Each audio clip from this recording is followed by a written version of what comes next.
What up, Raffleitos? Welcome back to my channel.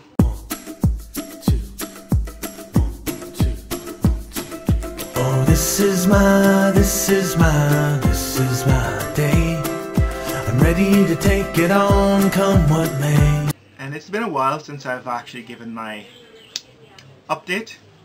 In fact, 4 weeks, a full month since the last time I gave you an update on the political situation in Guyana.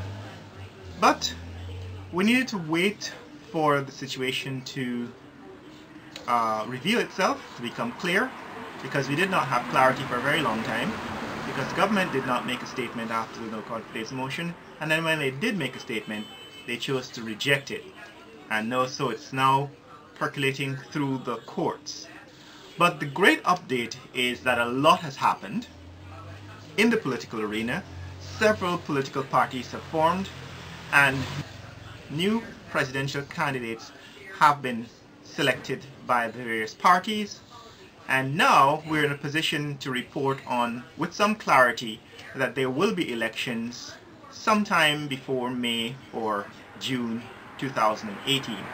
So let's get into this update. And the honourable member kind of mused and said, what party? Must be some kind of a birthday party. I don't know if many of you would have read that. But if the honourable member is listening right now, I want to reassure him that he was correct. It is a birthday party. It is the birth of a new political beginning for Guyana.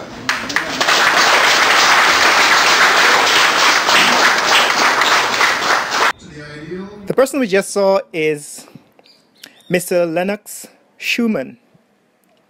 He is the presidential candidate of the new party, Liberty and Justice Party, which was launched at the Georgetown Club last week. So I was present for the launching of this party at the Georgetown Club, and in fact it was well attended, mostly by Amerindian citizens. Mr. Schumann himself is an Amerindian citizen of Guyana. He was in fact a chief, a Tashal, and so was his father before him.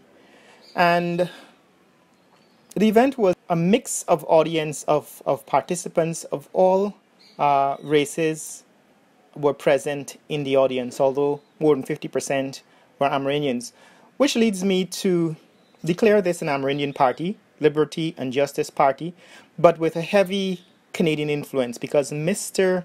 Schumann himself is a Canadian citizen, and at the time of making this presentation at the launch of his party, he had still retained his Canadian citizenship, even though he declares that he will give it up in future. So I think his credibility is hurt by the fact that he is still not given up his Canadian citizenship, which runs into issues now with dual citizenship caused by the current situation with Chandas Prasad and the ongoing litigation in the courts. So there are now 5 political parties in Guyana that are about to contest these elections. We have the coalition, which is going to be led by David Granger. We have the PPPC, which will now be led by Mr. Ali. We have a new party formed by Henry, Jonas and Ram Karan, a party called A New United Guyana, NUG. Mr. Terence Campbell has left the party. And we have a new party from Berbice called the Federal United Party, or FedUp Party, started by Ryan Crawford, Chandra Sohan and Horatio Edmondson. So those are the 5 political parties. But now I'm going to let you hear the leader of the Liberty and Justice Party give his party's manifesto in its entirety. And then I'll come back at the end for a commentary. The aims and objectives of this party are to unite all the people of Guyana for the complete liberation of the country from all forms of discrimination, to fight for social justice and to eliminate the vast inequalities created by racism, to build a Guyanese nation with a common patriotism and loyalty in which the cultural, linguistic, religious diversity of the people is recognized and respected. To uphold the articles of the law and the Constitution of Guyana and its subsequent amendments as the supreme laws of Guyana and defend same. To put a high premium on creating a regionally and potentially a globally leading education system, environmental protection regime, and security policies and healthcare system.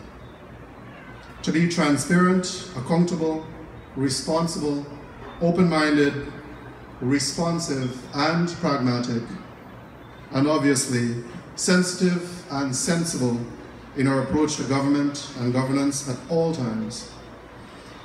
Our leader and all our members will conduct themselves in the most moral and ethical manner. To promote economic development for the benefit of all.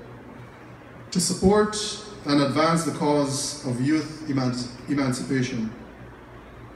To support and advance the cause of national development, world peace, disarmament, and environmentally sustainable economics, and a diverse portfolio of development. We aim to defend Guyana's borders with exhaustive diplomatic means and a strong defense force to protect our sovereign territory. To respect all Guyana's diversities, cultural, economic, ethnic, gender, sexual orientation, rural and urban, hinterland and coastal. To support and promote the rights of women, children, and persons with disabilities. We have within the Constitution of Guyana currently, and I think I can't state it verbatim, but it says that we have a right to live in a society that does not discriminate. But I want to pose this question, and it comes with a bit of sensitivity because I know it's a sensitive topic for the people who are suffering. How many of you would have seen government buildings with wheelchair ramps for the people who are not able to climb stairs? How many of you would have looked at those things as equal access? In my view, those are discriminatory in practice. We aim to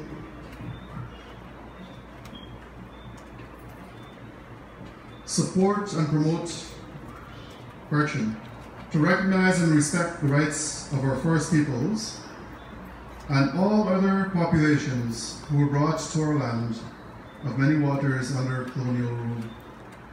To restore the value of all indigenous languages, giving equal status to all 10 languages of Guyana, recognizing that English is the primary and national language of Guyana, used for official communication. To restore international trust in Guyana's government and governance, to foster sustainable business partnerships for the benefit of all Guyanese, to conduct all party business with integrity and professionalism, to create policies that are informed by the people and are evidence-based and driven through legitimate research, to ensure that no group is excluded, making it necessary to support and promote equal representation of all ethnic groups, genders, and sexual identities in all facets of the party, including leadership councils, and going further to recognize that sexual orientation is a non-exclusionary criterion. I know this is a long list, and our list is even longer, but I just drew on some of the key points. The next election, whenever it will be one of the most important elections in our country's history. Because at the next election, Guyanese people can choose to contribute, to be ignored, continue to support all stagnant politics of race, with no true roadmap to the promised land.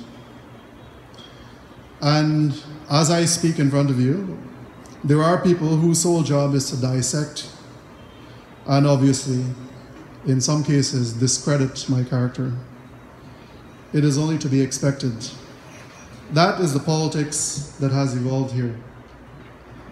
I declare the Liberty and Justice Party officially open to serving our beautiful Guyana, to be a constant political presence, constantly working for the betterment of our nation, and to make sure every citizen from the hinterland to the coast are given the opportunity to thrive.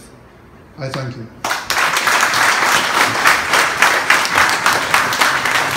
So there you have it, guys. Those are the 5 political parties, and that was this speech by Lennox Schumann, the leader of the new Amerindian party called the Liberty and Justice Party. Tell me what you think about the political situation in Guyana and the upcoming elections in the comments below. Tell me what you think will be the outcome of these elections in May or June 2018. And if you like this kind of content, like and subscribe. And remember, you can contribute by joining me on Patreon or on in PayPal. And so until next time, later!